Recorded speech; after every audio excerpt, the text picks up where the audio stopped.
Os lucros recordes anunciados pelos grandes bancos no primeiro trimestre de 2015 levantam a dúvida. Como essas instituições conseguem manter um saldo tão positivo, mesmo em tempos de economia desaquecida? Tarifas altas, vendas casadas, crédito caro. Essas estão entre as principais reclamações dos clientes, mas a lista é grande. Mais de 5 bilhões de reais. Esse foi o lucro nominal anunciado pelo Banco do Brasil e pelo Banco Itaú nos primeiros 3 meses do ano.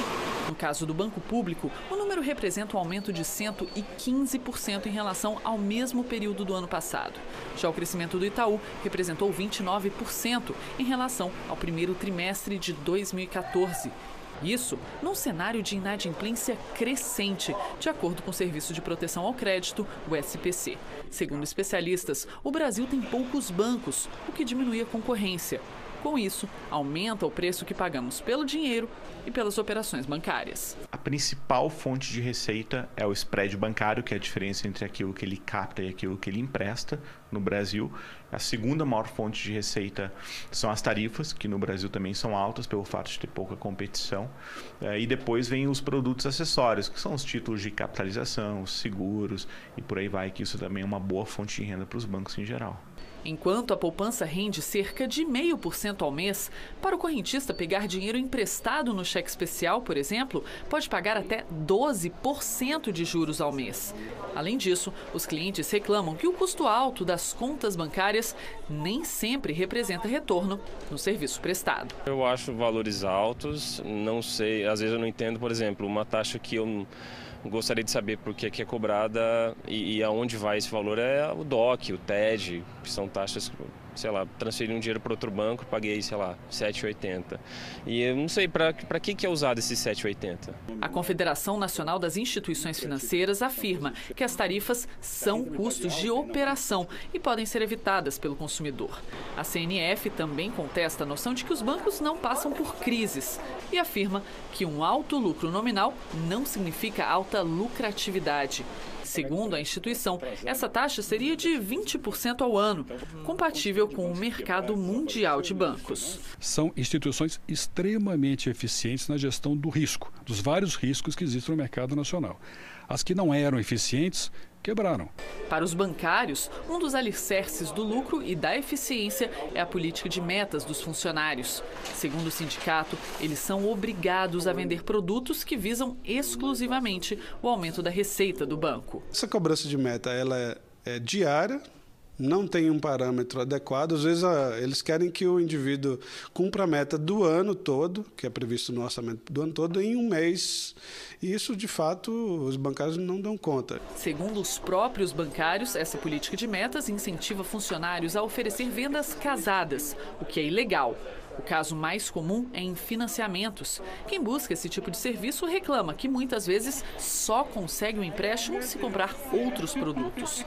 No caso de micro e pequenas empresas, a denúncia é comum. A maioria absoluta dos casos, você vai pegar um empréstimo, vai fazer uma operação de crédito, normalmente o gerente do banco pressiona o tomador desse serviço para fazer um seguro, para fazer uma aplicação, para fazer um cartão adicional.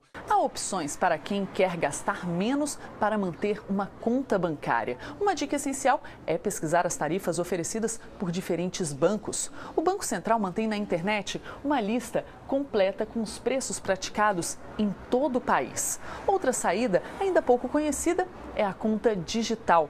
Dependendo do banco, o pacote de serviços para quem não utiliza a estrutura física da instituição é gratuito.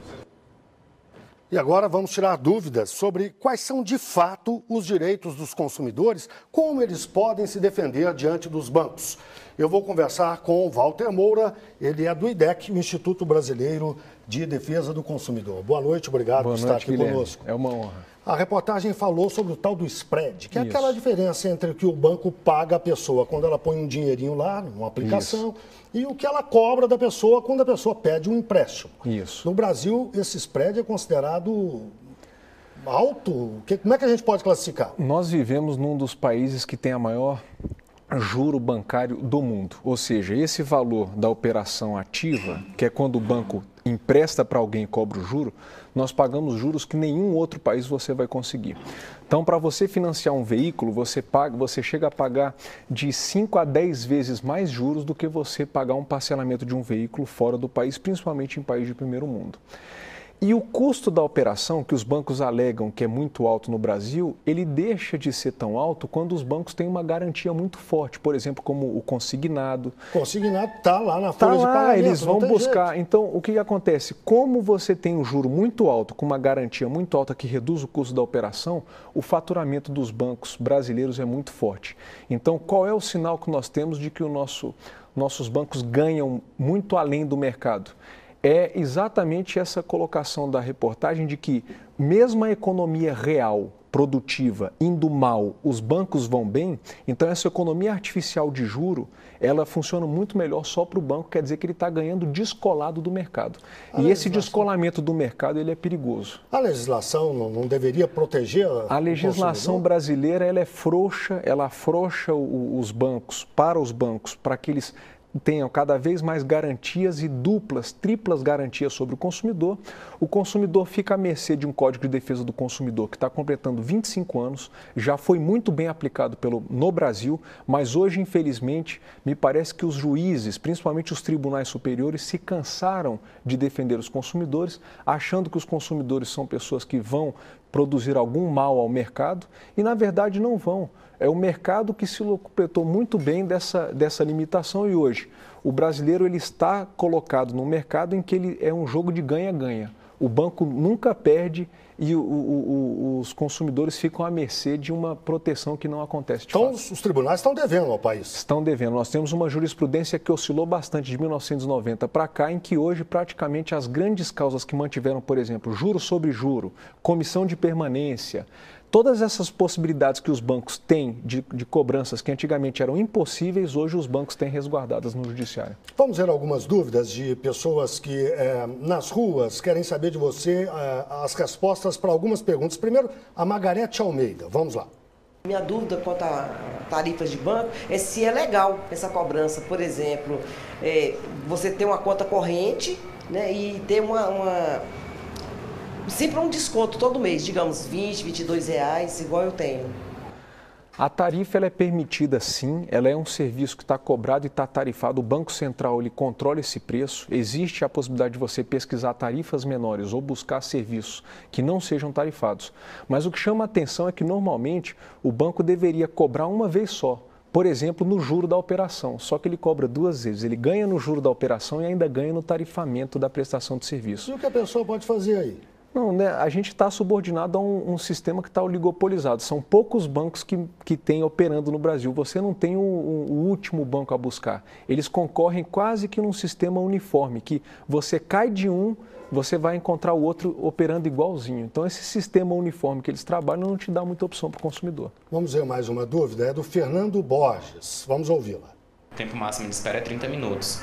O mínimo que eu já esperei dentro do banco foi 1 hora. E aí, com quem é que a gente vai reclamar nessa situação? O que a gente pode fazer para resolver isso?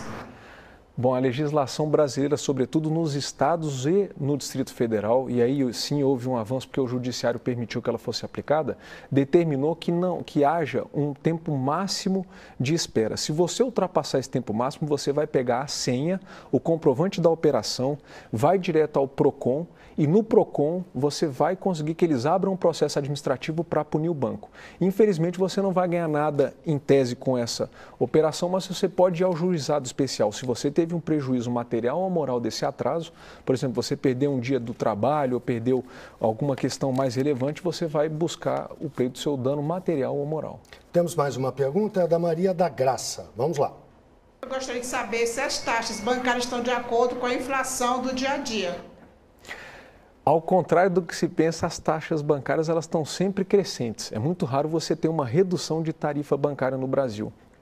elas estão expostas de um modo não muito transparente nas paredes dos bancos, é uma obrigação do Banco Central, só que pouca gente consulta. O ideal é você consultá-la e buscar uma operação similar que seja mais barato.